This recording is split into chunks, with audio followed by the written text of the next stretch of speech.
Nice. Make sure I am recording on everything. Yeah, boy. Nice. Okay, cool.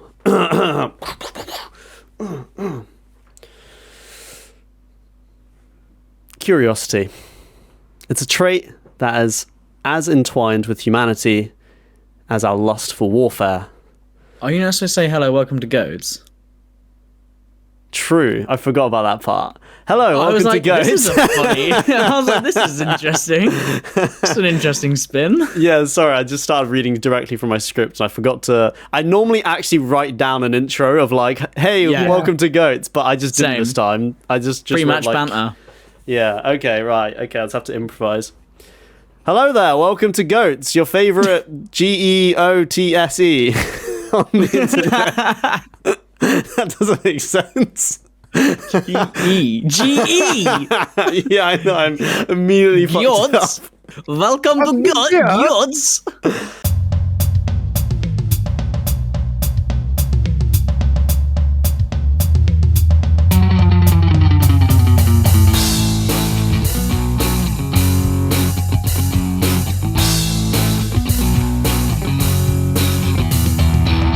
Hello, welcome to Goats. All of this stays. This is it. How you been? This is it, minute. This is the intro. Yeah, how you boys been? Been alright, you know. Yeah. I mean, I went and saw my boat on the weekend, which was pretty fucking wild. Nice. Yeah, I have to say, showed us a little tour of it on the Discord. on the Dizzy. Yeah, no, I did. I have to say, it was. I don't know about this because I've never had a child, but what people tell me about having a kid is like when you have a kid, everyone's like, "Oh, it's gonna be amazing, it's gonna be amazing, it's gonna be amazing," and then when you first see it, you're like, "What the fuck am I gonna do with this?" Nah. I've heard That's the what I opposite. felt like. What? Nah. It's more having a kid's the opposite. It's more like, oh my god, this is the greatest thing ever. Look at it. Oh, this is my seed. You know, this is my DNA. This is incredible. And then they start crying, and you're like, oh, that's kind of annoying. And then they like 6 months later, no sleep. You're like, really getting annoying now. And then like when they're 2, they're throwing tantrums and like throwing plates across the room. You're like, very annoying. And then if they make it past 4, still, you know, and you haven't beaten them, then yeah, good Well, job. fair. But yeah, the one thing I was very, very excited and I was buzzing, and then sort of some point about maybe the night before or 2 nights before me and Luce went to actually go and see it, now we bought it, I just was like, shit, poor fucking boat. Yeah. Oh my fucking god, we're gonna Buyer's live on a remorse. boat. Buyer's remorse, right? Not like buyer's remorse, but like buyer's realization. Yeah. And like obviously I'm very excited and like when we actually talk about it and like it's a really exciting fun prospect, but like the reality of it slaps us both in the face. And there was a bit where we were both just still on the boat just looking at each other like, what the fuck? We have to live in a fucking boat now. We live on a boat. Like we actually live on a boat now. We are boat people. And that's great. And it's like really exciting and like it's an adventure and all that stuff. But there was about an hour where I was just sort of walking around this boat being like, yep, that's where I'm gonna shit. That's where I'm gonna sleep. That's where I'm going to watch the telly. On a boat. On a boat. Anyway, your life on a boat reminds me of something. It reminds me of an adventure. And speaking of an adventure, we've got a little adventure today. And so, without further ado, curiosity. See, this is the bit I wrote down. Yeah. This feels vaguely familiar. It's a trait that's as entwined with humanity as our lust for war. Now, curiosity may have killed the cat, but it also gave us fire. Without this crucial trait, humanity would have never grown to where it is today, and those who are most curious about the unknown have always been at the forefront of our discoveries and technological advancements. Now, from the uncharted territories of the ancient world to the very edge of our solar system, these brave few, who can call themselves explorers, have pushed the boundaries of human knowledge. But who could claim to be the most adventurous of them all? Which explorer had the greatest positive impact on humanity? These are some pretty big questions to answer, but thankfully, That's the job of my two co-hosts today, Mork and Sebek, who I forgot to also introduce earlier. Sup, son? And I'm Vinny. How do you do? How do you do? How do you do? So, which one of you two wants to tell me who the greatest explorer of all time is? Can I? You were first, Mork, I believe. Mate. I'm buzzing. I'm buzzing to hear it. I'm buzzing to hear it. So, exploration. It's defined as the act of exploring an unfamiliar area.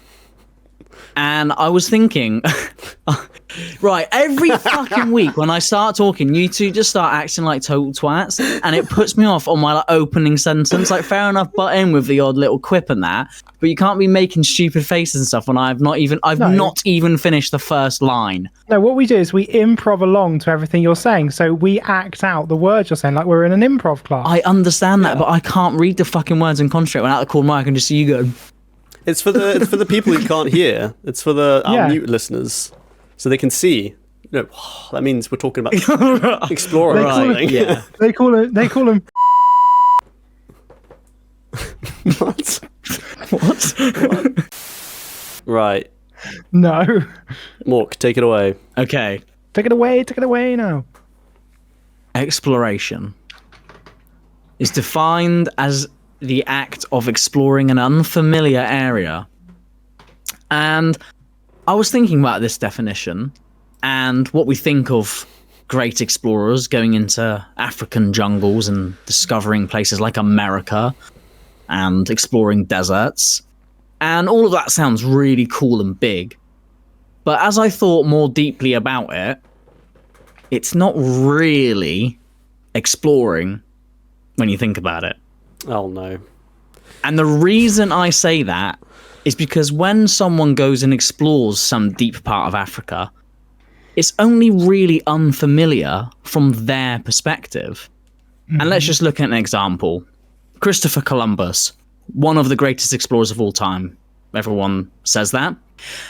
He explored the Caribbean and South America, but really, he actually didn't. He only explored those places from a European perspective because we'd never been there before, so we're exploring that place and learning about it. But for all the people who've already lived there for thousands of years, it's not unfamiliar territory at all. It's their home, it's been charted and mapped for thousands of years. It's familiar as Europe was to Columbus. And so when I was having this little thought experiment, I decided I'm not going to pick someone shit like Columbus, who's a fake explorer and done fake exploration. I'm going to pick a real explorer. Okay. And my first thought I was like, right, I need to find an actual unfamiliar territory to all humans, not just from one European's perspective. And so my first thought was the ocean, which is, you might not know this, but humans don't actually live in the ocean. What? So it's unfamiliar to humans, yeah. That's brand new information. Despite what Busted said, in the year 3000 we'll all be living underwater. We actually probably won't be. Like we don't live in the ocean and that. Can I quote you on that? That's brilliant. It's quite funny to think that like if you without any aid go more than into the first 0.0000000% of the ocean, you will definitely die. Yeah. Like if you go more than like 10 meters in, you're gonna die. If you don't have anything with you, like yeah. I was thinking, I was watching Waterloo Road last night, which is an interesting topic. Right. But this woman jumped into a canal, and I was like, "Damn! It is the water is so dangerous. It's so easy to like kill yourself in the canal. Like if you just jump in a body of water, and if you have the mental ability to just go like this, you are dead because you can't survive that. Like." As soon as you go and breathe in that water, there's nothing you can do. Like Seb's saying, if you go anywhere near the water, you are going to die. Humans don't generally live there. Imagine buying something where you had to live like on it.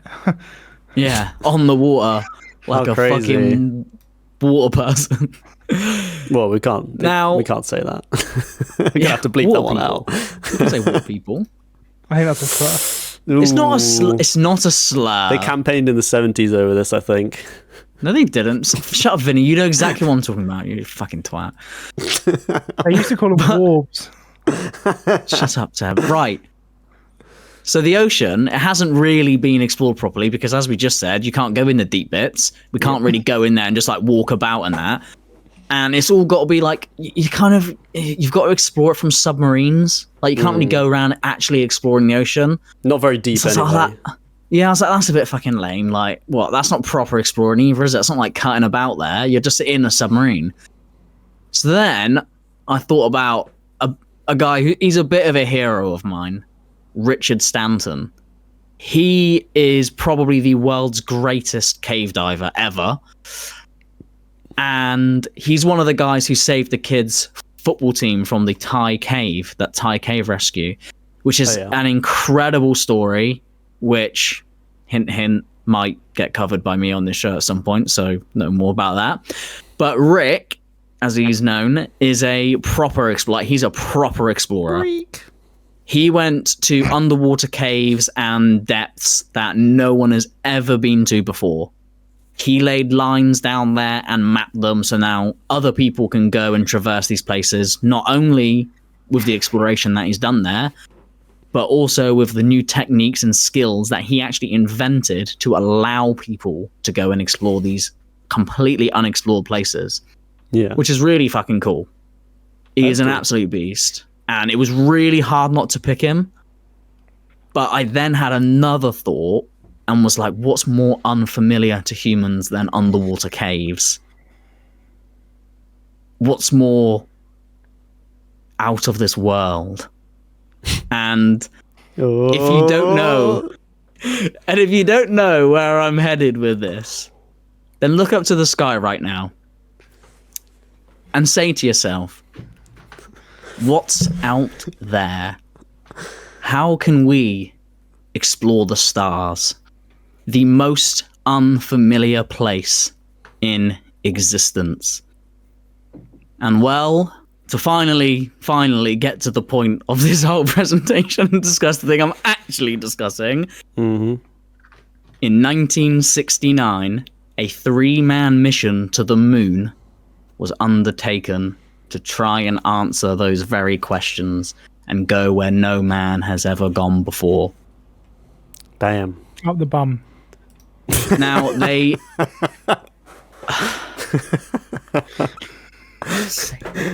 My whole thing has been so intelligent and like rational and good arguments and this and that, and then you're just talking about up the bum.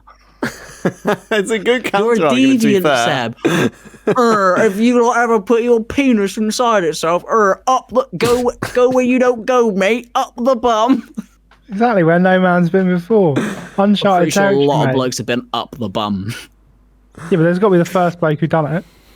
Well, yeah, that would have been the first bloke who done it. But he's Yeah. Do you think it was a mistake, or pioneer of exploration? do you think it was by mistake, It's a happy or they were just accident. Curiosity. going for it?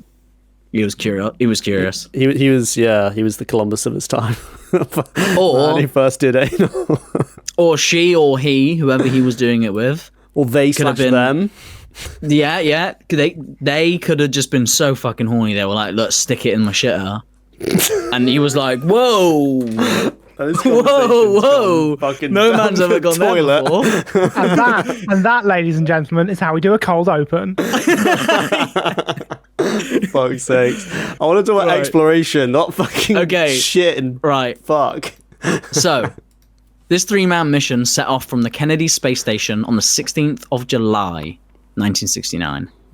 Nice. And after flying through space for 4 days, the crew eventually approached the moon. How did they... The closest... How long did it take them to get to the moon? 4 days. Oh, 4 days. Sorry, I thought I meant for days. Yeah, right. No, 4 days. Yeah, for Four, days 1, 2, they was still 3, good. 4. They're going for days, blood. They're in space for days and that. They took them Right. 4 days 4 to get days. to the moon. but which like is how the many clo- days? Sorry. Which is the closest celestial object to the Earth. And on the 20th of July, at 17 minutes and 40 seconds past 8 o'clock that evening, universal time. That's like universe time. That doesn't take into account time zones. That's universe time, boy. That's why it's so What? exact. There's universal time, which is like the universal time. Isn't that just GMT? No, it's called UTC. It's universal time. I think What's- I got one of them once. What What? How does it work? What? Surely it's based I don't on know. wherever you're on. Like, if you're on the No, moon. because I was trying to find the time zone to say, 8 o'clock, 17 minutes and 40 seconds US time, but it says it's UTC, which is Universal Time. Universal Time Zone. UTC. Yeah, it's just GMT. It's just, if you type in, it's just 2047. Yeah, well, it sounds cooler as fucking I thought UTC, bro. It's Universal Time, the universe. Killing my vibe. Anyway, that evening, UTC, 8 o'clock UK time. 40 seconds past 17 minutes past 8 o'clock UTC that evening, the lunar module touched down on the surface of the moon. And it was at that point, with the entire world watching, that Neil Armstrong, the greatest explorer in human history, began his climb out of the lander, down the ladder, and started to step onto the surface of the moon, uttering the words, "This is one small step for a man, No. one giant leap for mankind." I looked into this. He actually did say it right, and they can prove it, but the radio didn't pick up a man, and that's why everyone thought it was. So it's a kind of a reverse Mandela effect. How crazy is that? Because I was like, Jen, did you know he said it wrong? Well, I went and Googled it, and it was like, no, he actually did say a man, and they can confirm it with the fucking recordings and shit. So I changed it in my thing, because... Fair. Sorry, I interrupted you. No, that's all right, because I thought the same thing until I looked it up. That might be like one of the most epic fucking lines of all time. So good. Like, it genuinely so might good. be. I think it's the best line ever, because, like, just think about it. One small step for a man, one giant leap for mankind. It, like, just has that way, and he says it in that way, and, like... How long... Oh, do you think listen he to it was- live, it's so fucking good. Has he ever talked about, like, how he came up with it? Was he just, like, on the way there, he was just thinking about, like, oh, I have to say something cool. I don't have know. to say something cool. Probably. I haven't heard about it, but yeah, I Can you imagine he the probably ones did. that like got lost on the writing board, like Yeah. Cowabunga Man? They're like, no. Yeah, no. to infinity and beyond. Like him and Bars and Don't the have other a guy, they're like, Yeet. yeah. Hell yeah! Fuck yeah! Fuck yeah! Imagine if he did just get excited and went like, woo! And there was like, oh, hang on. This is one small step. Let's fucking go! I bet Let's the go, one thing, poggers. if he was thinking anything, let's go Pog. This is so Pog. This is one Pog step for man, one really Pog step for mankind. Buzz is on the capture like, no, don't say that. That's really cringe. Neil cringe alert. Or like he was going to use some like slang from back in the day, but they were like, he's going to be like, this is really groovy, man. They're like, don't do that. It's going to age No, really no. badly. Don't do that. Funky I bet vibes on the moon. I bet nothing in his brain was more than just do not slip. Do not slip on the fucking stairs. Do not slip on the fucking stairs. I don't think Everyone- he could slip though, because it's so bouncy. It would have been hard to. I know, but There's no he's got gravity like, for him to slip he's on. got to go like foot on the ladder. Imagine if he just slipped and went dudung. Be awful, mate. He kind of did slide down a little bit. Nah, He kind of like puts his feet over his side and just goes like zoop. You know, like you see like firemen go down on like cartoons. Zoop. Right, I'm gonna load it up. Imagine if he tripped on the way out. Just Fell on his head. Well, I mean, fucking loads of shit could have gone wrong. That's why this exploration is crazy. It's not just an unfamiliar place, unfamiliar like territory. Like the first time you've ever done it. Like, you know, Christopher Columbus. Yeah, he sailed a boat fucking millions of times. He's walked around the earth loads of times.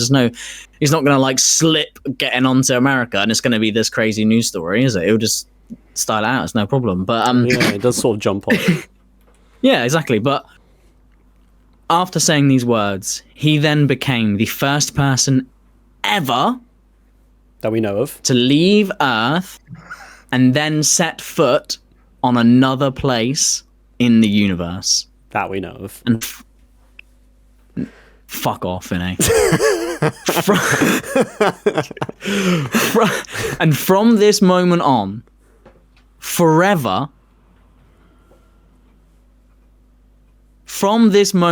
forever, in human history, despite whatever happens in the future, human beings will go down as a species that evolved enough that when they left, that evolved enough that they left the planet they evolved on and set foot somewhere else. And that is fucking incredible.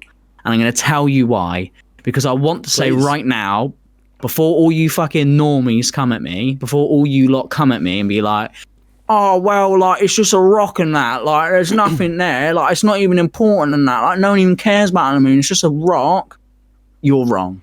You are so, so wrong. I feel like people only say that now that we've been to it and we're just like, yeah, it is just a rock. But I think, like, I don't know. I feel like all throughout history, the moon's been this, like, super, like, this incredibly mystical thing that, like, there's just this big white thing in the sky, and it kind of changes what it looks like throughout the months. And it's just always there. It's just always there. Like, looking above, it's kind of like a second sun when you can see it really bright when when the sun has gone down. And yeah, it's just like, I think there was a lot more allure around the moon until we visited it, and yeah, it was extremely desolate, and it wasn't made out of cheese like we all thought it might have been. Well, as Gromit said. I think that's sorry. It's just mad to think that how pretty much everyone in human history has looked at the moon. Like the last 200,000 years, everyone's looked at the moon and gone, "Oh, I wonder what that is," and then some fucking geezer just stood on it. It's crazy. It's crazy that, like, and the thing. Oh no, go on, carry on, Willie. It's crazy that, like, the moon that we see today, like, is pretty much the exact same moon they would have seen 10,000 years ago. Oh yeah, and that is so crazy to me. Like, it's exactly so until he stood on it, it was the exact same moon. Well, I mean, there's probably some comets like that. There might be some tiny little debris, some craters made, but more or less, it was the exact same. Yeah, and the thing is, like, you can. It does make sense to be like, oh, well, it's desolate. There's nothing there. Objectively, that is true. So therefore, you think it's not important. But actually, when you think about it like this is probably the greatest, and on the grand scale of things, the biggest moment in human history on a species-wide level. Yes, there are moments in history that are, just as important, or people say more important, stopping conflicts, the invention of this thing and that thing. But really, all of those big moments are either solving issues that only exist because humans themselves made them exist, like starting wars and then stopping them. That's just a human problem we created. So how great is the achievement of stopping something it only exists with human intervention anyway, or by using resources that are already available to us on this planet to just solve something anyway. And sometimes that might be created by humans regardless. But leaving this planet and exploring somewhere else that's not on this planet is something that is just so fucking grand on a cosmic scale.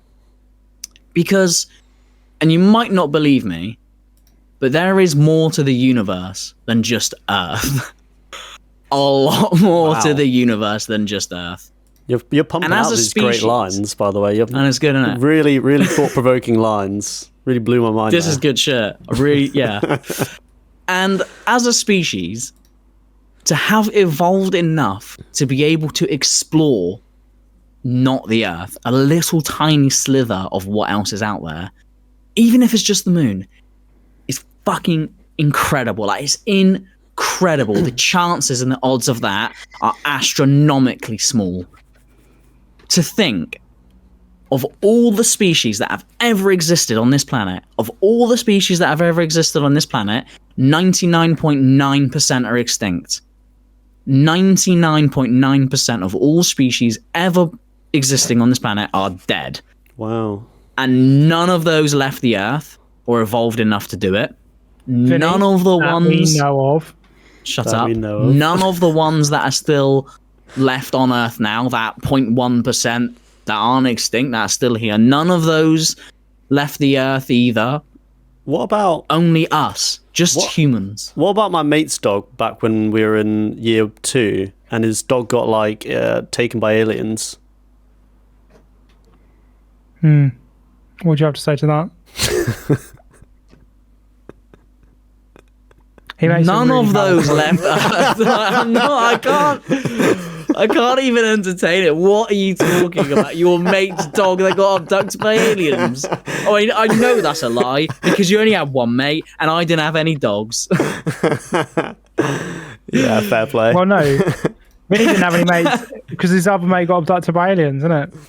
That's it. I forgot. No, I forgot. Thank you, Sadek, for reminding me. Even if they did get abducted by aliens, still humans. But anyway, we fucking beat all of those odds. All that 99.9% of species ever existed died. We were the only ones out of that fucking astronomical number to have the opportunity to evolve enough and get to the stage where we can, and we didn't eradicate ourselves in World War II and destroy all human beings. We actually got to the point where we could do that. We are like the 0.0 fucking whatever million 0% that managed that feat of leaving the planet you evolve on and going somewhere else. Now think about the universe, the whole universe.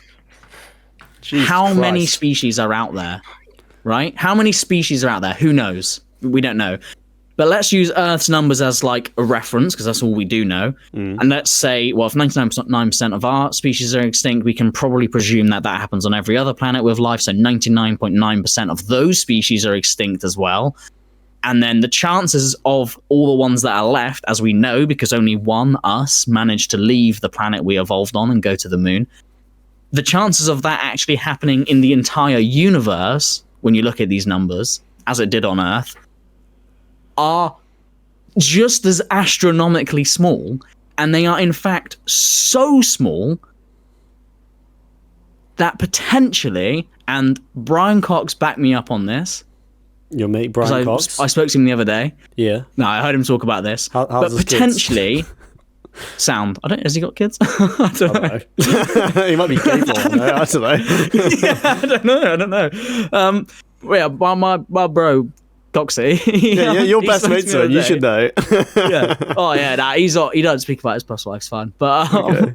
He does, but he just does it all in weird riddles. He's like, if you yeah, I don't get it. But when he's talking like space and shit, I'm like, yeah, bro. But anyway, if you apply those numbers to the rest of the universe, it's not crazy to assume or say potentially we could be one of the only species in the entire universe, if not the only species in the entire universe, that got to the intelligence level we did to be able to leave our planet.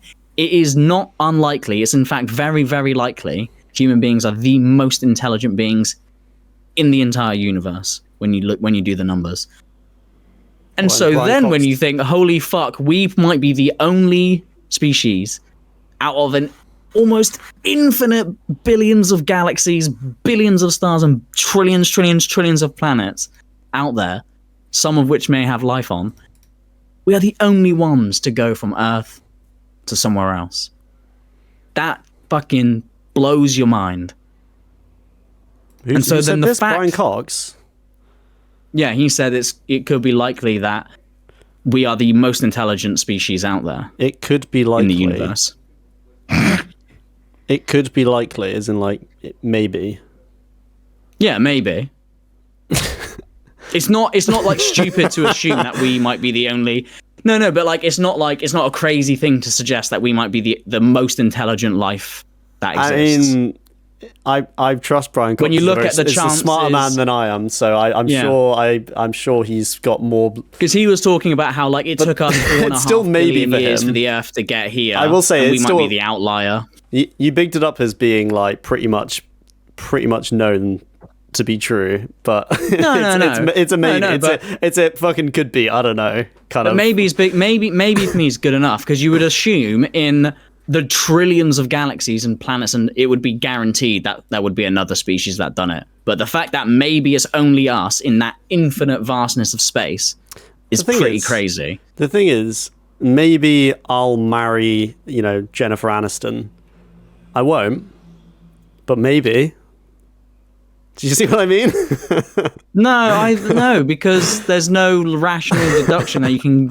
Yeah, we're use to both get to humans. that point. We're both humans. I'm into women. She's into men. It could happen. It won't. But maybe. No, just shush. Right. The fact that Neil Armstrong was the first person on the moon is the greatest piece of exploration ever. Like, it is just the single greatest piece of exploration ever in history. Don't fucking at me with your it's just a rock bullshit. See the last 10 minutes of chat. But back to the moon. Armstrong spent around 2.5 hours on the moon when he went there. And he collected samples, he fucking walked about, he did like jumping around, he put the fucking flag in the thing, he's doing all space jumps and like chatting around. They even rang up old Dickie Nixon and gave him a chat from the fucking moon. Hey, what's going on, boy? Guess where we are? You're at the pub. No, we're on the fucking moon, mate. That's mad. That's absolutely crazy. And after this monumental and unprecedented piece of exploration, they were then faced with the daunting and completely unknown task getting home. And this task initially proved very tricky. Obviously, this was very uncharted territory. It's never been done before. And although they've had all the training, they're fucking astronauts and astrophysicists and everything else, it's still a massive new step to take. You don't know if it's going to work. And in fact, when Neil Armstrong and Buzz Aldrin re-entered the lunar module, they noticed that because their suits were so big and bulky, they'd actually broken the ignition switch for the engine that was supposed to get them home. And so they were like, we'll do. But luckily they're smart cookies, and Neil Armstrong's a great explorer and a smart man. They took apart a pen and used a piece of that to push the circuit breaker to manually light the engine so that they could then fly home, which is really fucking cool and something I didn't know. And they arrived back to Earth to an absolute hero's welcome. There's a really cool picture of them speaking to Richard Nixon while they're in this like cage, effectively, in their little 18-day quarantine. Because believe it or not, they were terrified of moon germs. They called it moon germs. They really didn't want to get AIDS, even though pretty sure you can't. There probably wouldn't be any bacteria on the moon or moon AIDS anyway. But they were worried about it, and they then. Yeah, that's it. They came home to an absolutely incredible hero's welcome, the first fucking man on the moon. And as I've already said, this is one of, if not the biggest moment in human history on a cosmic level. So, of course, it's going to be the greatest piece of exploration ever. Like, it is the greatest single piece of exploration ever. When you hear me talk about unfamiliar places, all of this, Chris Columbus, couldn't fucking lace the spacesuit of Neil Armstrong. He's a dud in the eyes of explorers, really. And Neil will forever and ever always be the first person ever to walk on the moon, making him the greatest explorer of all time. Very nice. Very, very, very on point. That thing you were saying about them potentially being stuck on the moon was... I watched a Vsauce video on this a while back, and he talked about how Richard Nixon, because that was a very real possibility even before. Yeah, because they don't know how it's going to go. Yeah, I think even they were like, yeah, we could die, but we're just going to do it because this is like, one giant leap for mankind, and they want to be a part of it. But they were pretty certain they could get there and land, but they were like, the getting back thing is definitely the hardest thing because it's something you cannot simulate whatsoever. It's just going to be a fucking shot in the dark. It's like climbing up a mountain. It's like climbing down is a hell of a lot harder. You can get up there and you can like camp up there, but then you're like, can I actually get back down that thing? Yeah. But Richard Nixon, who was the president at the time, actually wrote 2 speeches for when that whole thing happened, them landing on the moon. Really? One for the one he read out was saying like, this is like the biggest, leap forward for everyone on Earth. And we're so proud of, our boys. And another one which talked about how, like, they're really proud of what they did, but it's really unfortunate that they couldn't come back. And it's like this whole thing about, like, them being stuck on the moon because they had to. They had that. They had that in mind, which is it's pretty crazy to think that he could have read out Neil Armstrong's like eulogy, obituary. It's crazy. It is crazy. And the thing is, like, I know stuck on the moon. Stuck on the moon fucking sucks. You're not going death. anywhere. Guaranteed death. The furthest away a human has ever been, ever. And like that's it. You're so far away from civilization. It's crazy. You can't. It's not even like those guys who had that plane crash in the Andes. That movie that I watched recently. They were really far away, and it was like they're so fucking stuck. They're definitely dead. They actually just were crafty enough to just. Like, it sounds stupid, but they could just walk to civilization. They just walked over the mountains because potentially you can do it. On the moon, you're a bit like, can I make it? Can I? Yeah, no. There's no friction. you can't swim through heaven. There's no friction. Like, just fucking way. Yeah. But yeah, and good like, shout. I know people always say like, it's the greatest moment in human history. Oh, but what did it actually do? What did it achieve? I think it didn't achieve anything in the real sense of like now humans can do this or do that or do this. It's not like a practical thing. It's more of an achievement for a species. And all those points, like I said, to be a species that leaves their planet and goes to another planet on a cosmic scale can't be beat. And it'll only ever be done once. I don't think a great explorer necessarily has to have gotten anything practical out of their exploration. I think just the art of it being the furthest anyone has ever been from civilization and being on that giant rock that has floated in the sky, and there's been like millions of songs and poems and books written about this strange object in the sky. To actually stand on that, I think, is all it needs, really. It speaks for itself. I feel. Yeah. I have a quick point. Great pick. That I was just gonna. If you say it's fake, I'm gonna fucking punch you in the face. No, I don't think it's fake at all. I think it is, in my opinion. You can quote me on this, and if it comes back to bite me in the ass at the end, I don't care. Landing on the moon, getting man on the moon, is by far and away humanity's most impressive achievement, without a shadow of a doubt. Other than writing, which we did crown as the greatest achievement. Whatever. That as well. There's also, like, I guess humanity's most. It's our like crowning glory. It's like the jewel in our crown, I guess. Yeah. My point would be that I would say Neil Armstrong was the focal point of an enormous effort to get man on the moon. I don't know. It sounds harsh. Obviously, he did do the standing and the landing and the getting off. There you go. You've just answered your own question you're about to ask, I'm afraid. No, I haven't. You have. But does that make him... Did he wasn't the driving force behind getting that. Well, like, if he hadn't have done it, someone else would. And for me, what makes someone an explorer is the fact that they themselves set that goal and made it. Whereas if he'd been sick that day, they would have just sent another guy who would have done exactly the same thing. Like he I know it sounds really harsh, and I'm only saying this because, it's my job to back my own point, but he is in that sense fulfilling the role of sounds harsh, but a glorified lab rat. He is just a guy who goes up in a thing. He didn't fly the rocket. He didn't aim it. He did land the lunar module. He landed the module, but he didn't. It's not like he flew all the way. He wasn't like checking his wing mirrors. They pointed out the moon, put him in it, and went bang. Until you get to the last 15 feet. No, not 15 feet. No. In orbit, he disconnected the lunar module and manually flew it to the fucking moon.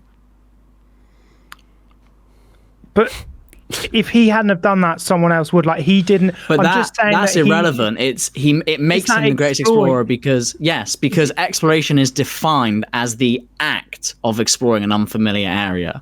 I think he definitely he committed the act of exploring that unfamilier area.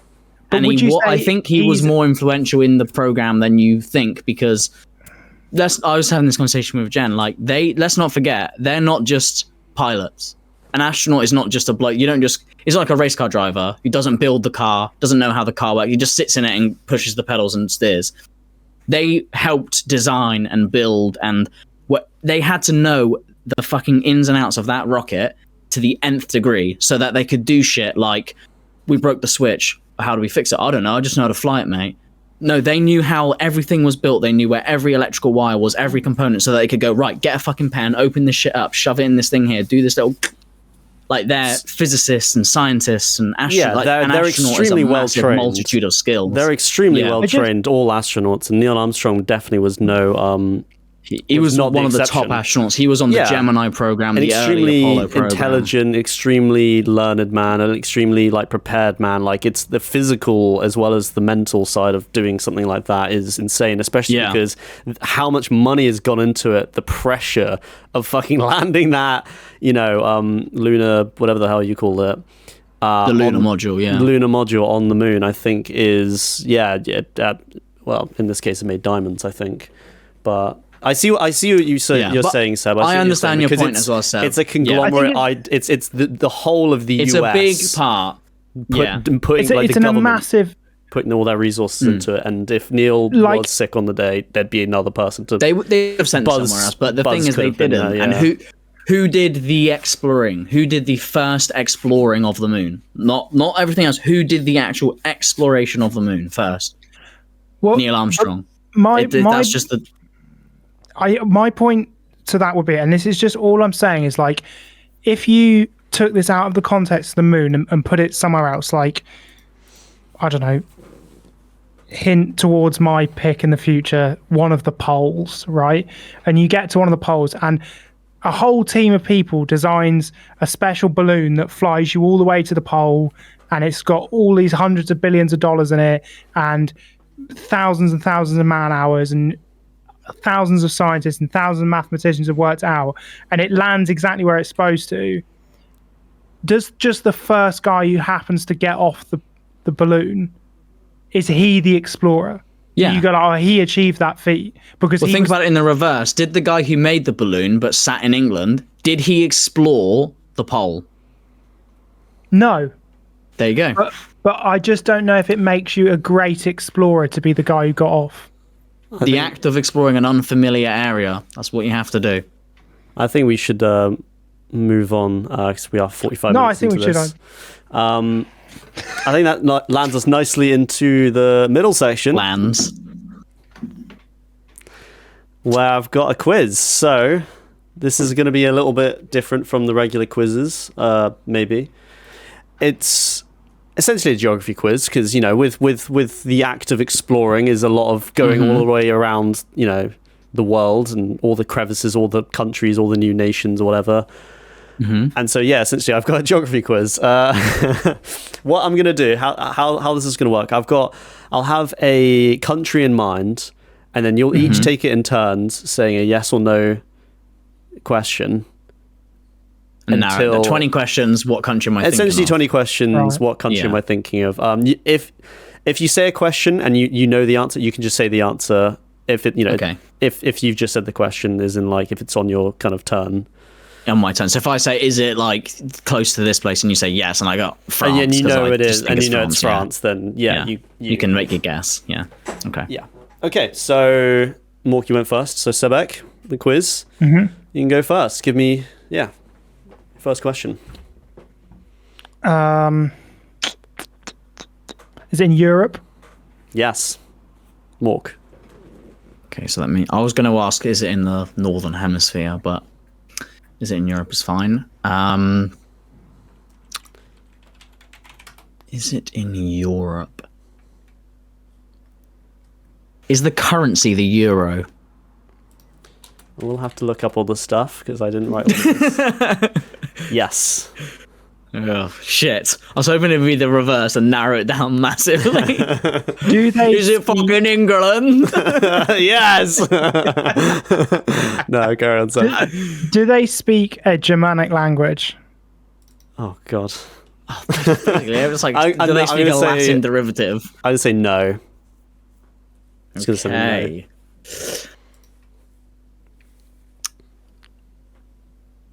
no.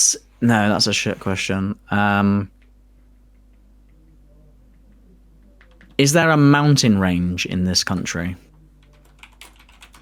And I'm looking. Does the Alps pass through it? Is there a famous? Is there a mountain range in this country? Yes. Okay. Was this country at any point within the Soviet Union? That's No. a good question.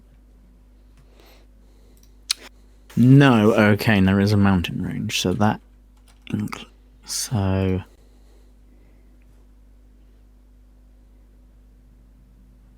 Has this country ever had a major empire? No.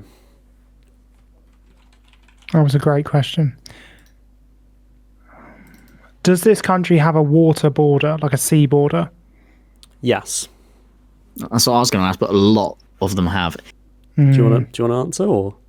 Did this country ever have Vikings? Are they like a lot of Europe? All right, hang on. A lot of Europe had Vikings. Did this country like invent Vikings? I'm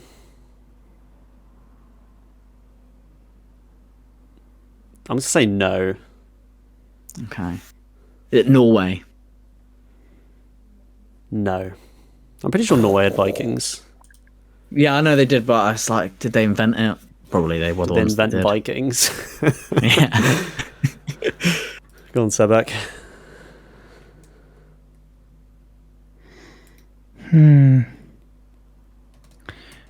Does this country have a pastry named after it? Pastry No. named after it. Cool. What were you thinking? A pastry named after it? Danish. I can't say that because it'll. Oh, for God's sake. You thought it said was no, obvious. so that means it's not Denmark. I know, but then you might have gone for Denmark because you didn't get the pastry thing. Okay, just Oh, carry right, on. I see. You're playing it like that. I see.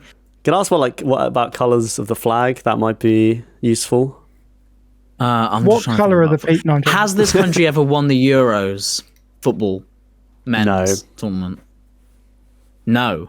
No. It's not with that country then, because they fucking did somehow. Are their women's football team ranked within the top 3? You don't know the answer to that. You I don't was know gonna Best say, Men's I'm- XG for last season. I'm just going to say no. Top 3, no. Okay. Is the use of certain illegal substances, which is illegal in this country, legal in their country? God, what the fuck is that Like question? marijuana. Are there prostitutes there readily available? This is like quite a hefty question. There's lots of facets to this question. It's not a yes or no answer. I can't. No, I'm not going to answer that. Is it the Netherlands? No. Bugger. I don't know why I said bugger, like a 1940s like bell like bugger. Does the flag have white on it? Yes. Is it Finland? It is Finland. Ding, ding, ding, ding, ding, ding. Fucker. Nice. Are you looking up all the flags, Seb? Have you got all the flags in front of you? My phone's over there. I'm not doing nothing. I know the Finnish flag is white with a blue cross on it, and I know that White the and blue, Swedish national women's team are in the top 3. Yeah, I was thinking you were going for Sweden with that one. Sweden? Finland had Vikings? Yeah, but they didn't invent them. Vikings came True. from Sweden and Denmark, maybe Norway. As well? Yeah, I think they Maybe. came from Norway, yeah. Yeah, they were Ouija's. Okay, I've got another one. Yeah, This just is a looking at tough time. quiz, man. There's a lot of fucking countries in the world.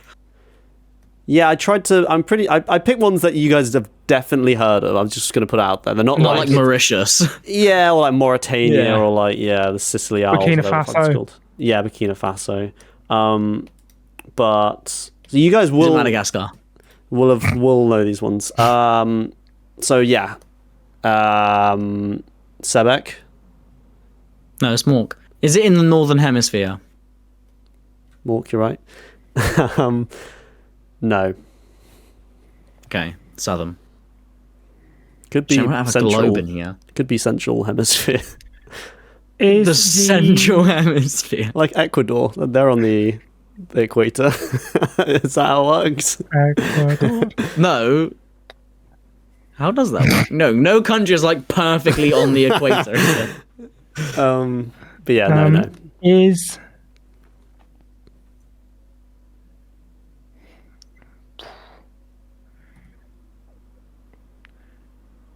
continents. Is it in South continent. America? Yes. Ooh, okay. Has this country won the World Cup? No. Oh, That's knocked off 3. that's knocked off 3. There's like But still, 13 three biggies. There's like 13 countries in South America as well, so that's that's a lot knocked off for that one. Yeah. Has someone from this country ever appeared on this podcast? Yes.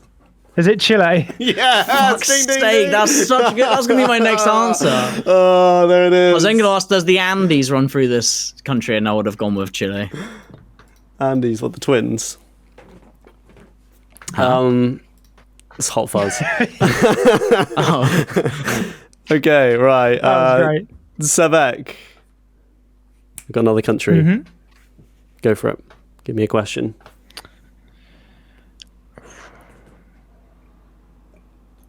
I mean, is it north of the equator? it's a close one. If he doesn't know, Yeah, right. I was probably gonna be Central Northern Africa, kind of.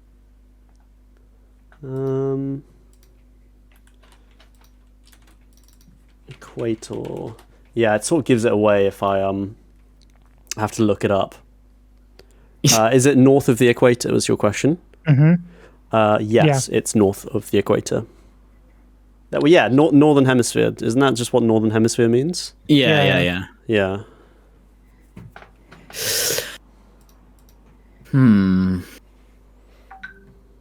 Is it sandy? Yeah. Yes. Why is that a stupid question, Seb? Well, because the whole country's not going to be sandy, is it? Well, Egypt, sandy. China, not sandy. Iran, China- sandy. United States, not sandy. Like, think there are is it deserts in China. sandy? There are deserts in China. Yeah, by I the know, way. but for the most part, like you don't. There's fucking sand in England on the beaches. You don't say England is a bit sandy. Like, is it sandy? It's a bit of a Like, do you shit know what I question. mean? I will say it's a bit of a shit question, but yes, it is sandy. It's a good question. People relate sand to that country. Okay, I know I'm talking now. All right, that's really helpful. Is there sort of what's the word, like their national language? Is their national language Arabic? Yes. Sandy Arabic. That doesn't actually narrow it down. It's every Arabic country. Yeah. Yeah, is this country in Africa? Yes. Is it Egypt? Ding ding ding ding. Nice, Marks on the I was board. thinking- I Egypt. fucking told you Sandy was a good question. Egypt's bare, Sandy, mate. They got The thing is, pyramids in that. if you didn't say like Egypt or like Morocco or Tunisia or something, or like China has deserts, but like, is it a sandy country? No. No, I guess it's what No, the fuck it's not. means a sandy country. Yeah, it's a bit Like yeah. Egypt is a sandy country. Right. Fourth country. Okay. Who's first is you, Mork? Yeah. Sebek? Mork? Yeah. Is it in the northern hemisphere? I need to get just a world map up before this, so I can just. Can I suggest an idea to make it more difficult? You We said it could was do too it pretty difficult earlier. difficult. Fuck me. Sorry, I was just going to say we could make it so that we can't ask questions that we've already asked. So like we can't do the hemisphere thing again. So we have to be more. that shit. Nah. Just, Okay, all right. It's fine. Is it? What was the question? Sorry. Is it in the northern hemisphere? Yes. Okay. Is it in Europe? No. Is it in Asia? Yes. Is it Kazakhstan? No. Damn. Was this country ever part of the Soviet Union? No. No, only European countries are part of the Soviet Union. Yeah. No, there were like Kazakhstan was part of the Soviet Union. Was it? That's in Asia. Was Yeah. it? I don't think it was. I think they got occupied by the Soviets, but I don't think it was actually They in might the have been Soviet Union. communist. They may have been communist, but not Soviet technically. I don't think they were Soviet in the was- Soviet Union. Yeah. The Soviet Union, that was like a state, whereas like Yeah. Oh, right. Well, that's a bit of a question. Did Genghis Khan come from this country? No. Not Mongolia then. Damn. Could've just Does this asked, country like- have a Sorry. Does this country have a population of over 100 million? Like that's gonna actually help you know which countries have a population of over 100 million. It does, because it gives you a ballpark. No. A ballpark, what, between 100 million and 1 billion? No. Well, it rules out China and Japan. No, it doesn't. If you said over. Oh, right. No, it doesn't. Yeah. Doesn't have right, a okay. population over 100 million. Now that's actually a helpful question. Over 100 million, Northern Hemisphere, Asia. Does this country like Hello Kitty? Like they fucking love it, like it's their national symbol. Isn't that just Japan? Answer the question. He already knocked It's off just Japan Japan. with over... Japan has a population over 200 million. I'm just going to put it out there. Anyway. Over 100 million, Seb said. And I don't know, but I don't know that. That's why it's just a question. I don't know how many people live in Japan. Oh, wait. No, wait, how? Do they love Hello Kitty? I'm just going to go with no. Does Is this it South country, Korea? No. Damn. Does this country like cricket?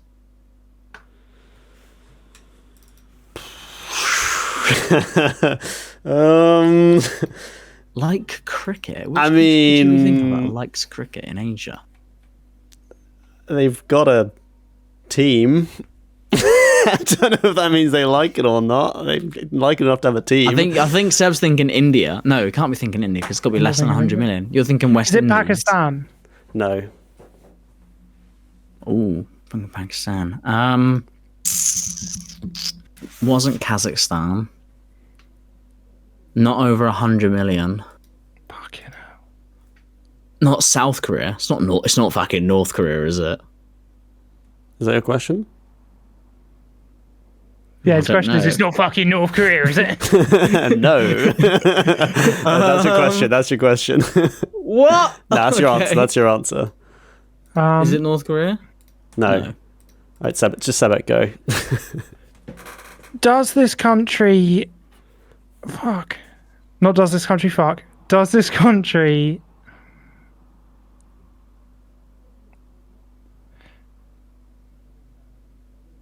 Does this country have a majority Muslim population? No.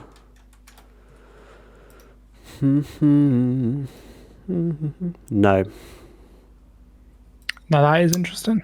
That rules out another like large lump. Does this country have big mountains?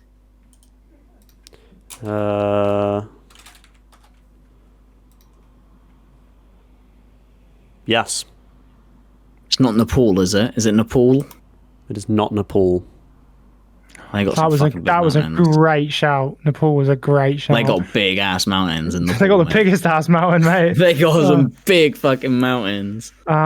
What?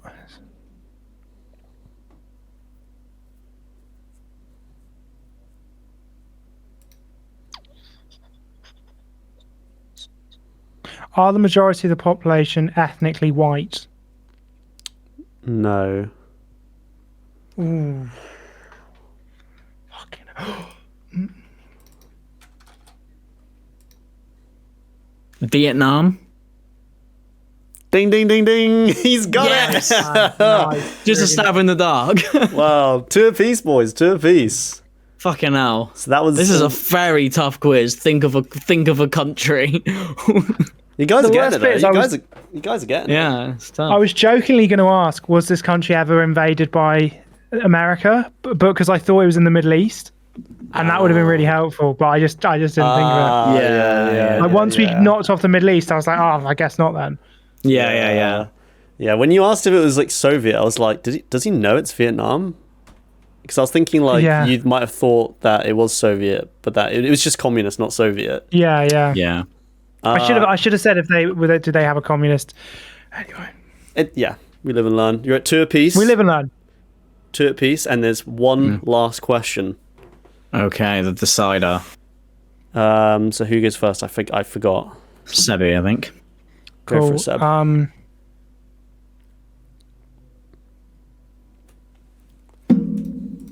If you were looking at a traditional English map, would they be on the east?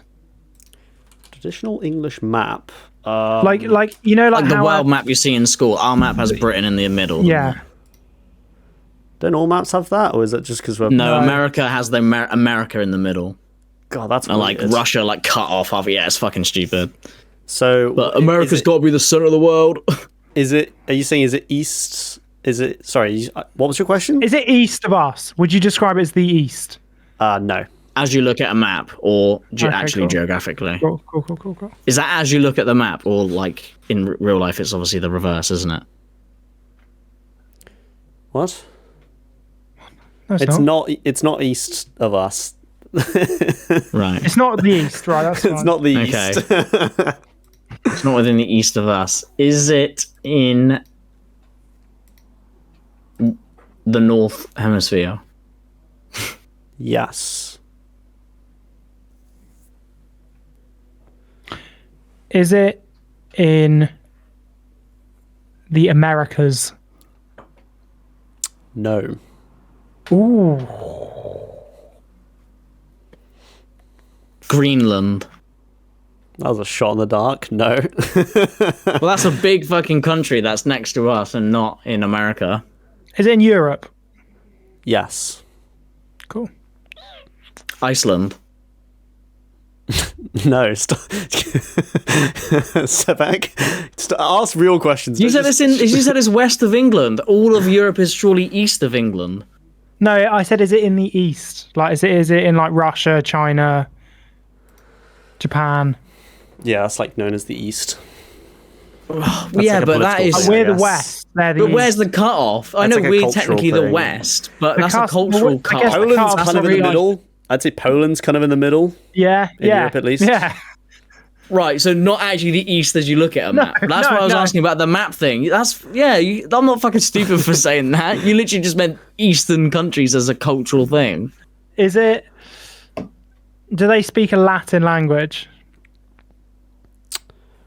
I'm going to I go with think yes. 90% of Europe speaks Latin language, yeah. Nah, not 90%, because loads of them speak Germanic. Which Germany, is Austria. Latin descent, isn't it? No, it's Germanic. No? Oh, right. Oh, You said no, or no, you said yes. And it's in the east, which is, as we've just established, not real. And it's not in the Europe. east. It's not in the east. Right. Okay. Does Spain? No. You can ask questions like colours of the flag. Like, is it hot there? You guys haven't talked about the climate Is at it all. Hot, cold. That would have been a good question. Since is it sandy? I've just forgotten all the like narrowing down questions, like those really Is it intricate sandy?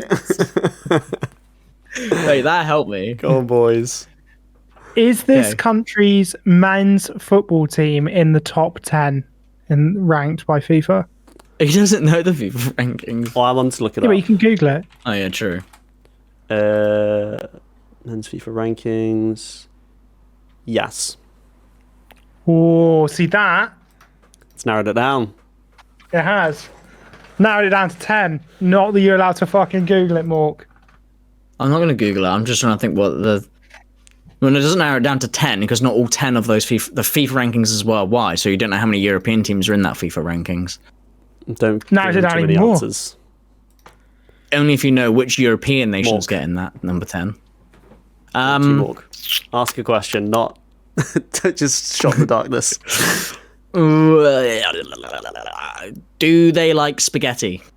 I'm not going to answer that. I'm not going to Come on, answer like- that. I'm not going to answer that. Who doesn't like spaghetti? What the fuck? Who but doesn't like spaghetti? I know, but like, is spaghetti one of their national dishes? Pizza. You're just asking if it's Italy. Yeah. You can narrow it down. Stop narrowing it down Where's to the one theatre thing. in that? Where's the fuck's theatre? And we sake. just go Italy. If I say, do they like spaghetti? And Vinny's like, yeah. And I'm like, No, ask a Italy, real that's- question that narrows it down to like 2 or 3 or something like that. Okay. Not just it's so okay. specific to this one thing. No one else has it. Ask a real question. Was Hitler from there? Ah! Is Yeah. it Sandy? Yeah, like when you said about No. Genghis Khan, I was like, you might as well just answered, is it Mongolia? What? Why even have the Thinking bells about and the whistles? theatre of the thing. What's the theatre of this? Or what do you mean? Do they like spaghetti? Does Mario live there? I fucking hate you so much. Boys, boys, No, it doesn't even live in Italy. boys. Okay. Does it border Spain? No. That's a good question. Okay.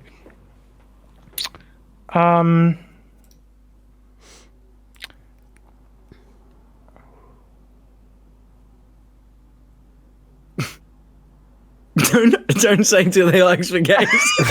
I'm really tempted. Do they like croissants? No, I'm joking. Is their tallest mountain taller than our tallest mountain?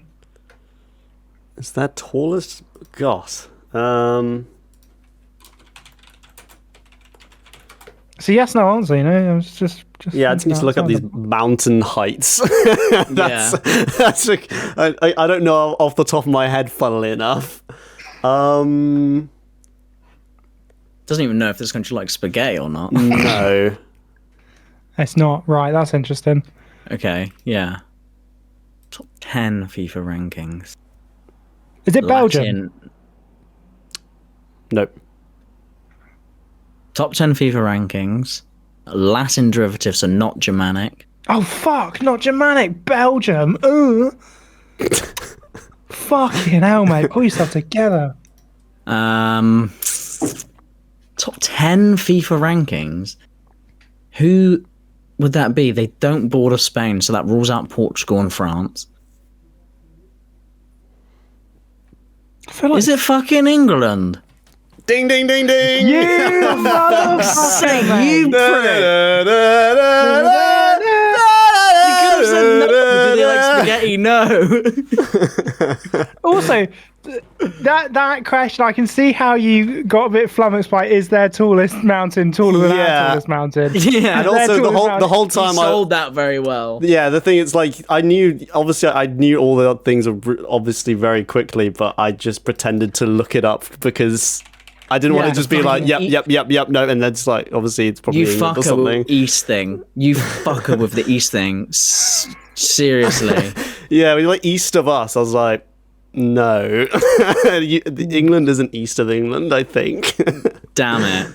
Mate, All you right, bastard. okay. Well, I'm happy that I won. And you Yeah, know you what? pulled I it feel back. like questions back. like, is it sandy? Do they like spaghetti? I think they're good questions. I'm That's just a terrible saying. question. I'm just going to say, not 100% of a population likes spaghetti. That doesn't. What do you mean by that? I meant like national, like when I said does Japan like Hello Kitty, like Hello Kitty is synonymous with Japan as a culture. It's like their So you should have just said, "Is it Japan?" Why? What's I know, the but I bells and wanted whistles to of build all the this? theatre.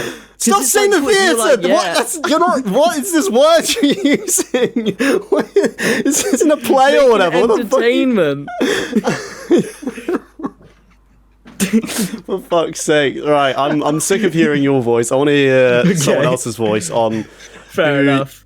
So Sebek, who do you think is the greatest explorer? Oh, fucking hell. I fucking forgot. Turned into a geography quiz for like the last 20 minutes. It was good fun. And also, I like that because I feel like people can play along at home. Like, they'll be Yeah. like, Yeah. yeah. Like, Anyway, does that country Sebek. like spaghetti? I don't know. they're all screaming at their phone. Do they like spaghetti? This is what happens when I go first with all my intelligent shit. I get it all out of the way and then I just go silly. I've got so many notes on this. I'm going to have to rapid fire this. So, You got 15 minutes. yeah. Explorers. What makes a good one? What makes one the best? Well, I should point out that I did exactly the same thing, Michael, which is I just was like, a lot of these guys are just pricks. Like, they're just rich boys with boats who just went like, oh, I'm going to go over there. And then everyone's like, oh, you found that thing. Well, you can't really find it if someone was already there, can you? Like, if I was like, oh, I'm the first person to discover the cafe down the road and there's a load of people already there, you weren't the first person to discover it, were you? So I sort of had to narrow it down. And then I spoke to Vinny because I've had a couple of slips recently trying to think too outside the box. So I wanted to know what my goalposts were. I specifically was like, I really hope you don't pick something that's I just don't think is an explorer this time. Like, I was scared you were going to do it again. So we had a little chat. I had a chat. I'll come around to it, but I also had a chat with Luce who said something very similar, where she was like, just don't let yourself down again. Just pick a proper answer. And I was like, all right, Luce. Oh, so does that mean that Luce agrees with us that like Jaws 4 was a bad take and like The Hobbit's not a remake? Or should we specifically genuinely had a legitimate argument about the Hobbit thing, me and Luce. Anyway. No way. Do you still believe that, by the way? But anyway, carry on. No, I don't. Anyway, moving on. So anyway, I spoke with Vinny and he said you have to go somewhere that no one from your culture has been before. But again, I was like, I don't agree with that because I kind of think I think so. It's like an explorer. It's like a European explorer. Christopher Columbus isn't like a worldwide explorer. He's like a European. He's from Europe. He explored places Europe hasn't seen before. So he's an explorer in the European sense. That's and I agree with that. And so I'm I'd say he's still an explorer, but like. I'm not saying they're not great. I'm not saying they're not explorers. I'm just saying I don't think it ticks that box of like the greats. Yeah, like to be a great, you kind of have to go somewhere where no one has been. Yeah, that's true. Okay. And I also then started having a look, and like a lot of them, even the ones who had been somewhere that no one's been before, a lot of them just sort of bumble around and just sort of end up somewhere where they don't aim for it. That it's not like a specific like I want to go to this place. Like I want to go to the moon. I'm going to the fucking moon. You get to the moon. That's like you chose that path. It's just a lot of sort of posh balls. And then the last thing that really stuck with me was you had to be an explorer. You had to lead the expedition and you had to get there via your own means, your own tenacity, your own vision. You can't just be some posh bloke who's been hard carried by a bunch of locals to the top of Everest and then just go like, bloody hell, I've made it. Like, that's not the same thing. You're not an explorer. Like, that doesn't count. Yeah. Okay. And then finally, they just needed to have a bit of that je ne sais quoi, that thing that you think of when you think of an explorer, the kind of the grit, the determination, the mentality, the kind of the razzmatazz. That thing that makes an explorer great. We're like, fucking hell, they're pretty hardcore. The Indiana Jones. Yeah, exactly. Kind of the kind of razzmatazz, that kind of like a wow factor. Rick Sanchez. I've not picked Indiana Jones. Thank fuck. What about Rick Sanchez? He's explored the multiverse.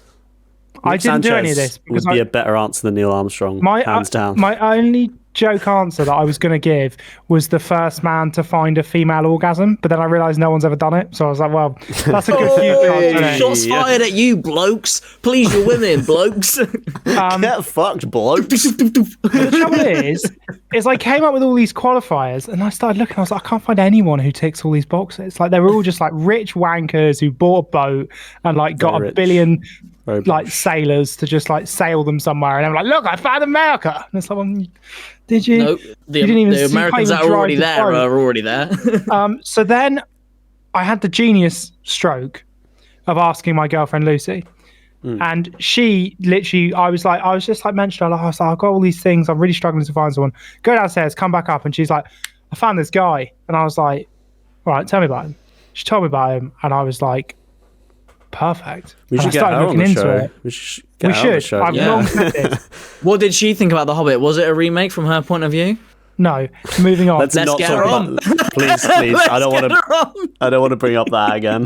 No. What she said was, she said, you're technically right, but no one likes a smart ass. That's the exact words. Where she was like, yeah, well, you like technically yes, but you're just being a smart ass about it. And I was like, all right, fair.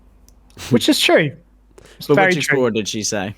Anyway, so she suggests this person, and it wasn't like she just said it and I was like, I'll do that. Like, I did look into it. It wasn't my like, I'll just do that because it's easy. It wasn't like you were hard carried by like, you were a posh rich boy and someone like did all the work for you. No, exactly. I wrote all my own notes. I did my own research. I had a couple of other options in mind, but it turned out that the one that she suggested did happen to be a really, really good shout. And I just want to say this person is one of the most interesting people I've had the pleasure of writing about for this show. Like, genuinely incredible. And the person I picked is called Sebek Lark. No, the person I've picked is a man named Roald Amundsen. I don't know if you've heard of Roald Amundsen. Oh, I thought you were going to say Sir Ranulph Fiennes, but no. Good shout, but not. Dad. But anyway, look, there is so much to love about this guy. My favorite thing as well is that he just looks like a bloke. Like, just a bloke. Just imagine like the most generic looking man you can imagine. He just looks like that. What's his name again? Sorry, Roald Amundsen. Like, he doesn't look like what you think an explorer would look like. He just looks like a man. How do you spell Roald? How do I spell any of that? Roald, and then just write AUMD, and then it will come up with the rest. Oh, it's like Roald Dahl. Norwegian. But you know what I mean? He's not particularly. He looks very serious, doesn't he? He's very serious, man. But he looks like a bank manager or something. He just looks like a bloke. He doesn't look. He's not big. He's not tall. He doesn't look particularly scary. He's just like a guy. He's quite old in a lot of these pictures as well. Yeah, he's pretty old. But what I think makes him such an amazing person, such an amazing explorer, is everything that made him so good at what he did was in his head. It was about his mentality and his drive and just his ability to explore the places he explored. He was second to none. So he was born in Norway in 1872. He came from a maritime family. His dad was like a ship owner who like used his ship for like, I don't know, like fishing, taking people about. Like, he was just a ship guy. He grew up on the water. I mean, like me. His dad was a captain of a ship and a ship owner, and his family were all ship owners, and he was brought up on the water. I don't want to make out like he was like super poor. Like, he obviously did come from a pretty decent family. Like, he wasn't like really, really poor. But then his dad died, and his mum said, you got to promise me you're not going to do any water-based activities. You're going to become a doctor. And he was like, all right, I'll become a doctor. And he committed that right up until his mum died. And then he was like, fuck this shit, I'm out. I'm going to go be an explorer. Because he always wanted to be an explorer, but he didn't want to do it because he didn't want to upset his mum. And his mum died. And he's like, well, I'm just going to fucking do it then. Nothing can stop him, yeah. He pretty much immediately lands himself a gig as the first mate, aka the second in command, on the Belgian Arctic expedition, which is seen as the first of the pioneering great age of Arctic exploration or polar exploration. It's the first attempt at that. And it's really, what's mad about this is at this point he's 25. He's not like a man in his 30s or 40s. He's 25. And that gives you an indication of the kind of respect people give him, because he's not a rich boy who's got himself a boat and a crew and paid for it all off his back. He's been employed by a nationally funded expedition to be the second in command at 25, which is pretty fucking wild. Like, it's a serious job. He's not just there to say he's done it. Like, he is a big part of this expedition. And the general aim is, like, no one's ever been up to the Arctic before, like in a boat. No one's ever done it, like in a proper sailing ship. Well, what about the fucking Inuits, mate? They don't have sailing ships. Yeah, but they live there. They do live there, but they've never been to the North Pole. Well, they do live at the North Pole. What about Santa Claus? They don't live on the North Pole. They actually... So, anyway... Inuits live on, like Greenland, don't they? Yeah, they don't. They actually don't live that deep into the Arctic Circle. Yeah, I know that they don't, but, I mean... Canada. Santa Claus.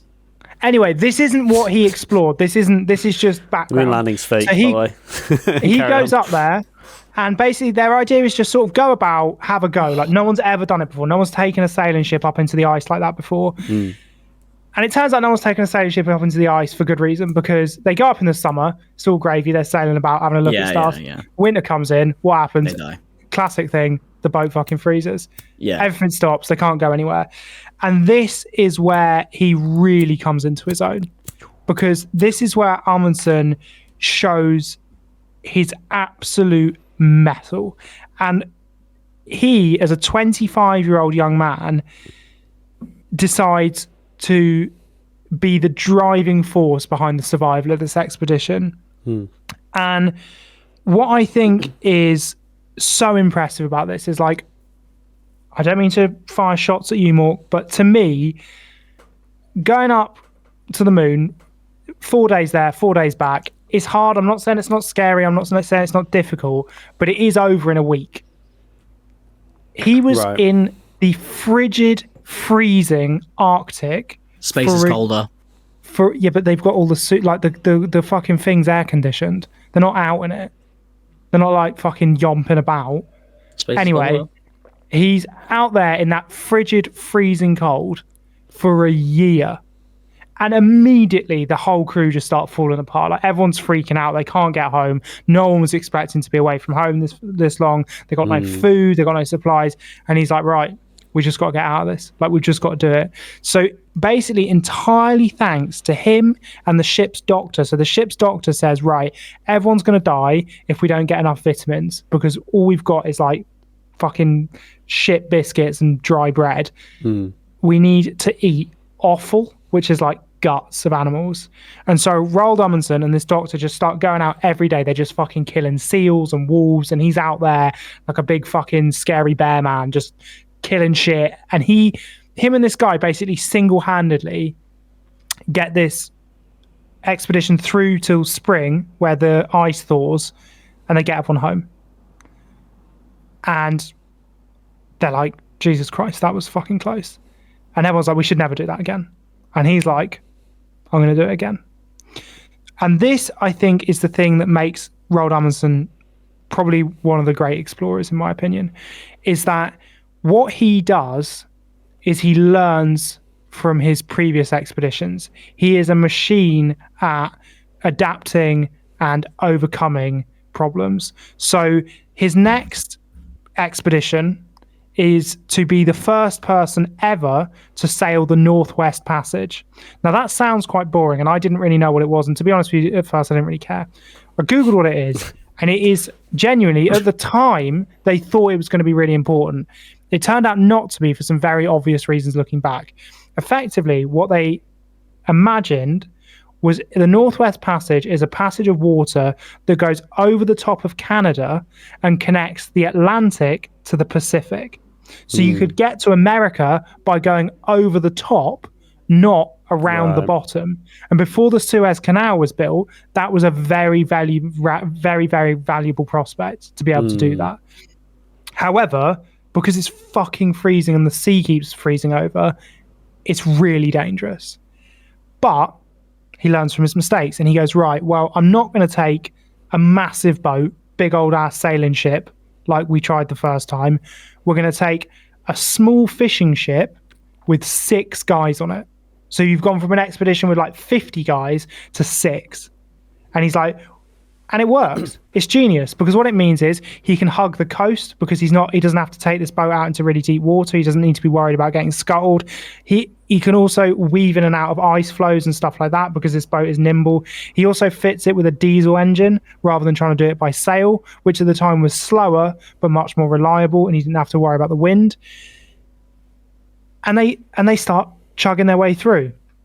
Now, along the way, this is when he becomes the man that he becomes, because along the way he starts to see this rather than just a test of whether he can do it. He believes he can do it, but he sees it as an opportunity to learn and become an even better explorer.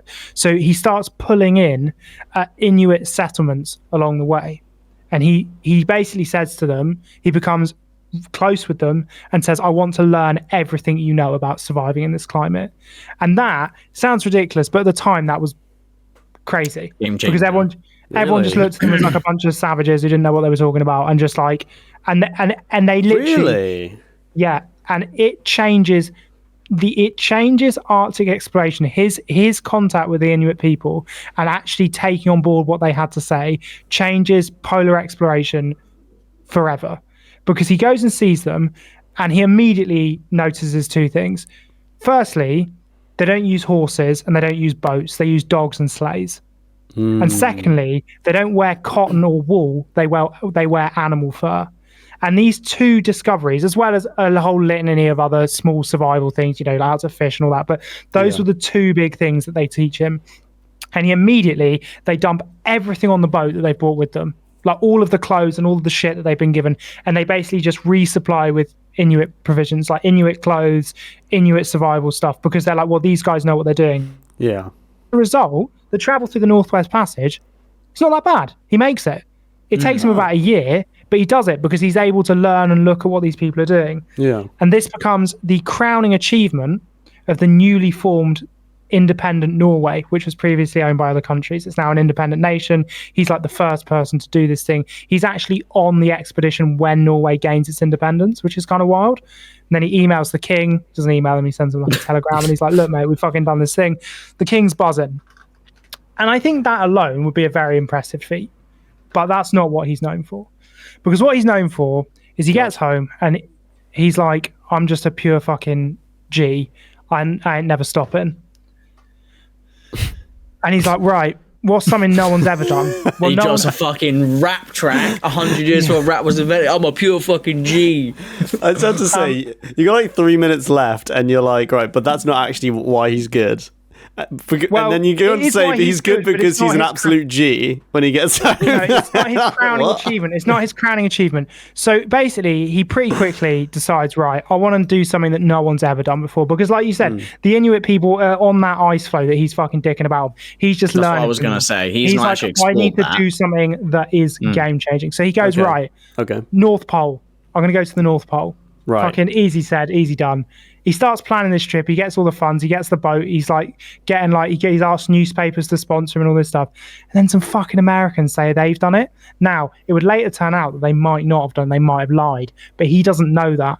So he's got the boat and all the geezers and all his mates, and they're like, shit, right? So he wasn't the first one there. No, he's like, right, we're going to do South Pole. And everyone's like, what? He's like, we're just going to do South Pole. We just got to do South Pole instead. We're just going to go to South Pole and do the South Pole. And everyone's like, you can't just do the South Pole. That's a completely different kettle of fish. And he's like, no, I'm just going to do it. So he just takes the boat and just sails south. They, instead of going north, they sail all the way south. And the South Pole is so much more dangerous. Because unlike the North Pole, which is surrounded by Russia and Canada and Iceland and Greenland and all those things, the closest landmass to the North Pole is New Zealand. To the South Pole is New Zealand. Yeah. And New Zealand, pretty fucking warm. South Pole's fucking freezing. So there's a pretty big gap between those two things. You are just on an icy tundra with I thought like nothing. the bottom of Argentina was closer. I might be, I don't fucking know. But it's miles away. I think it's way closer because that's really cold. Yeah. But the point is, they're fucking miles from any civilization. They are thousands of miles from anything. And on a big icy block with nothing. There is no settlements, there's no Inuits, there's no one. It does. Oh yeah, I guess without the settlements and Inuits, it would be less dangerous, more dangerous. Yeah, because there's no one there. So to put this into perspective, until expeditions had started going, no one had been to the South Pole at all. And then he's like, in the same time frame, he's like, well, we're just going to get to the middle. Like, not just get to the landmass, we're going to get to the South Pole. So he goes down there. When he gets there, there's like 10 other countries have already launched expeditions to do it, including an English expedition run by this guy called R.F. Scott, who spent years doing all these calculations. He's been sending up weather balloons. They've been calculating the summers and the winters and all this shit. He gets there. Fucking R.F. Scott's literally leaving the same day as him. And he's like, right, we just got to fucking go. We've got no prep. We don't know what we're doing. We're just fucking going for it. We're just going for the South Pole. Like, we know what we do. We do what we do well. We're Arctic explorers. I'm the best Arctic explorer that's ever lived. I've got all this information that these guys don't have. We're just going to fucking go. And then it turns out that the British expedition is going, their idea is like, they're right. There was this previous British expedition that nearly got to the South Pole, and then everyone died. And they're like, if we go that way, but we just push a bit harder, we'll make it. And he's like, brilliant plan. I don't know if that sounds like a good plan, actually. They're like, no, it's great. So he turns up with all his dogs, and they're like, what are you doing with dogs and sleighs, mate? They've got fucking ponies. So the Brits ride as far as they can on ponies, shoot the ponies, and then try and drag everything the rest of the way there. To put this in perspective, the Brits left before Roald Amundsen, right? By the time Roald Amundsen had got to the South Pole and back again, the Brits hadn't got to the South Pole yet. They got to the South Pole, took a picture, got a third of the way home, and then all died. Roald Amundsen just went there and back in like 31 days. He literally just goes, he gets his dogs, goes, comes back. It's incredible. No one's ever done it before. He gets home and he's hailed as the greatest Arctic explorer of all time. And in my personal opinion, what makes him the greatest explorer of all time is that the context of what he did and when he did it and how many people he had around him to do that. He was a single man effort to lead a team using knowledge and equipment and strategy that he himself had learned and devised and come up with to go to the most dangerous place on Earth, a place where humans can't live. If it drops, even in the summer, and this is what killed the Brits, occasionally there'll just be a weird one and it will just drop to like -50 and just kill everyone. There's nothing you can do about it. It just happens sometimes. And he, despite all of that, goes through this unbelievably dangerous process and actually makes it look relatively easy. And how has he done that? Because of all of the grit and determination it took him to get there. He did the hard shit. He lived on a boat for fucking a year and nearly died. He fucking went through the Northwest Passage. He lived with Inuits. He did all that stuff. So that when it came to doing the really hard bit, going to the South Pole, a place where people still struggle to get to today, it's considered to be probably one of the most dangerous places that isn't underwater on Earth. And he made it look relatively easy. And he did it off his own back with his own grit and his own determination. He was the explorer. Is there any wildlife on the South Pole? There's penguins on the edge, but there's nothing in the middle. Yeah. There's absolutely nothing in the middle. It's just... it's on this thing called the Antarctic Plateau. So you basically, on the edge bit, there's like rocks and shit and like kind of relatively normal. But you get up onto the Arctic Plateau and it's literally like, it's just a massive... desolate. It's just ice wasteland. The South Pole is way bigger than you think. It's way bigger than the North Pole. It's enormous. It's absolutely enormous. Also, I forgot to say, he left with 56 dogs and he came back with 11 because it's just so dangerous. He had to eat some of them. Probably. But every single member of his crew survived. So, you know. Was a plus. And he did it. He was just a machine. I just think he's fantastic. I just think like he is the epitome of like a proper explorer. He's not some rich boy who's just bought a boat. He's like, he's been there, done that, bought a turning up and going, I've explored this, and then all the natives go, what? Where have you been? Like no one until he'd been there had ever stood on the South Pole. He was genuinely the first person. Which I think to do that I think he did it in 1912. To think that he went somewhere within the last 100 and a bit years that no one had ever stood on before, a piece of land that no one had ever been to, shows quite how dangerous it was. Like the moon, yeah, like the moon. Yeah. I was just gonna say, you should watch a BBC, I think it's BBC Two, drama called The Terror. If you liked that guy's story, if you've not seen it before, that's about a polar exploration that goes awry and some crazy shit goes down and they'll get mental and start eating each other and stuff. Is really good. Cool. Film recommendations on Goat's podcast. Nice. I mean, I don't care if you pick him or not. Well, I do obviously care, but like to me, I just look at those guys. Like I think I could last 8 days on a lunar capsule, but if you wanted me to sit on an ice floe for a year in the frigid cold with nothing to eat and no idea when I'm going to get out, I'd go to the moon every fucking day. I literally would. I don't think you would go to the moon. What if you had to pick between moon or frigid ice floe for like years?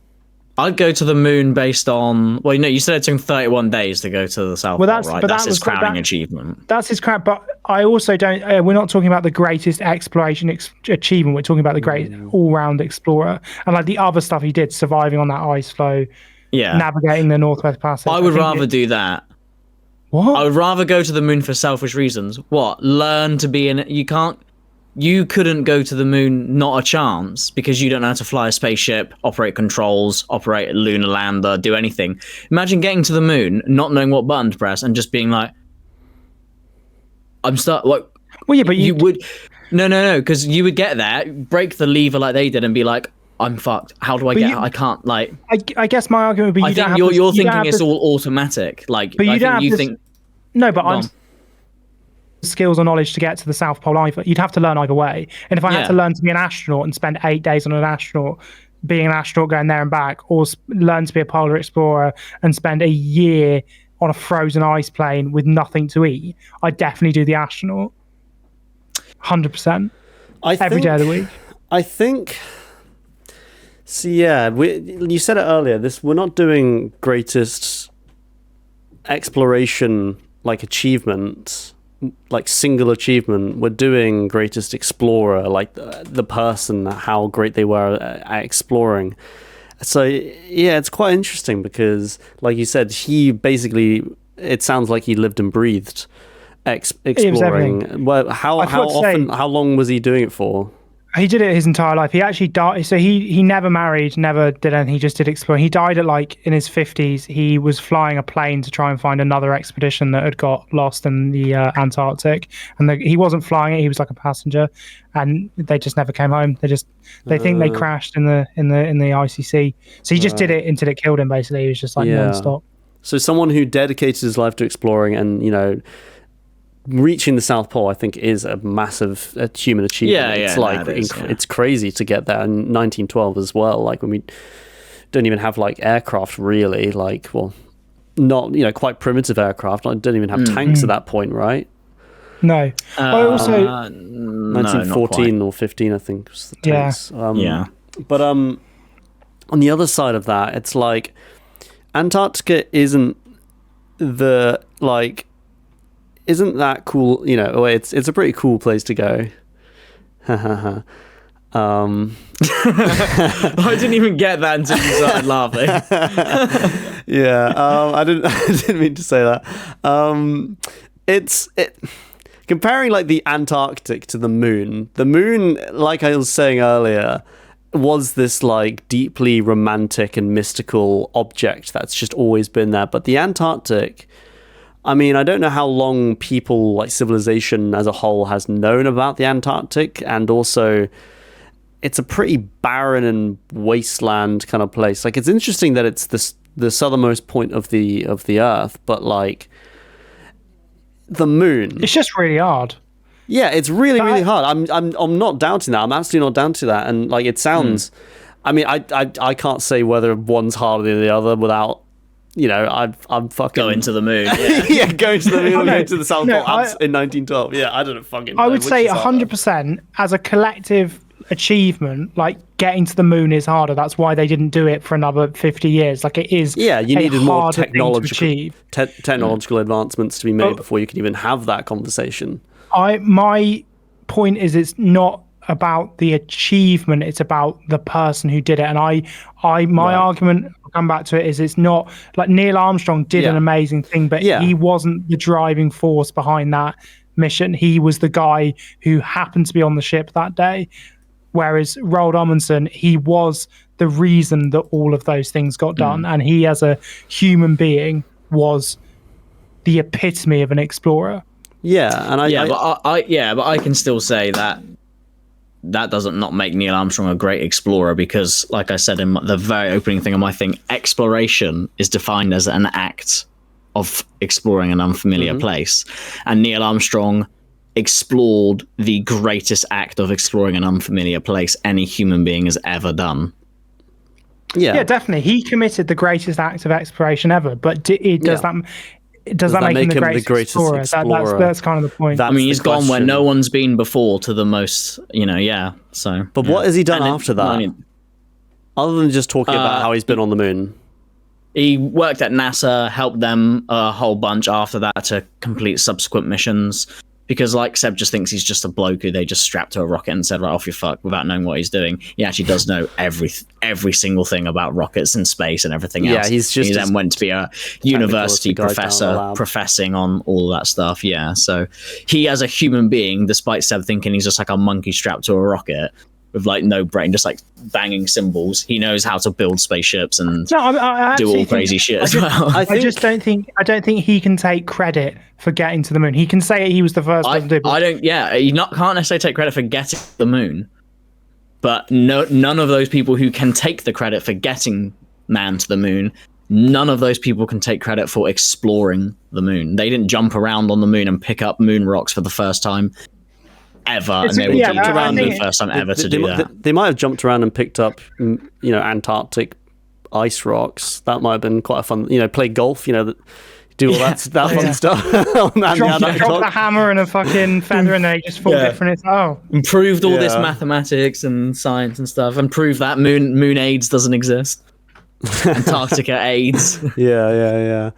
God, yeah, that is a good question, because I was trying to think back to my opening statement talking about how exploration really is just like the most Curiosity. It's curiosity. And I was thinking like, yeah, you know, someone who dedicates his entire life to being curious enough to like risk his life to go out into the Antarctic. But then I was thinking, I mean, Neil Armstrong was also curious enough to dedicate his life to exploring the stars and stuff. And he I think he honestly 100% risked his life because I think, loads of how many rockets blew like up I said, before. No, like I said, Richard Nixon had a speech dedicated to if they would have died, if they couldn't have made it back, and saying like it's unfortunate, but yeah, they're gonna die in a few days. He could have blown up just leaving. He could have blown up on the fucking launch pad because that happened. Yeah, absolutely. But I think what Roald Amundsen,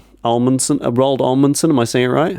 Yeah, Roald Amundsen. I think what Roald Amundsen did, I think, in my eyes, is just more of an act of not just one exploration, but just like a lifetime dedicated to exploration. Like him actually going to these places and actually risking his life just to be curious. I mean, Armstrong, of course, he did it the one time, and I think we're all in agreement here that that's the greatest single achievement in exploration. But I think someone whose whole life, I shouldn't have looked at the character. You make me laugh now. I think I'm gonna have to award the greatest explorer to Roald Amundsen for that. Fucking hell. I'm honoured. I am so honoured. I agree, and I like genuinely feel such pride in finding someone, because when we started this, I literally messaged Vinny Neil Armstrong. Like, it's but I just felt in my heart that I could find. As soon as I knew you'd picked it, well, I just felt, I was like, maybe I can find someone better who's done more. And it was a slog. I dedicated this win to Lucy. You know, all the help that she gave me finding this pick. Morg, over to you. You know, I hand this back to you with humility. Like, it was a great pick. Yeah, fuck you, Seb. Fuck you. Neil Armstrong is a fantastic pick. Moon. It's such a good pick. I could come up with, and if it was me, if you were saying he's not an explorer, I'd be fucking screaming.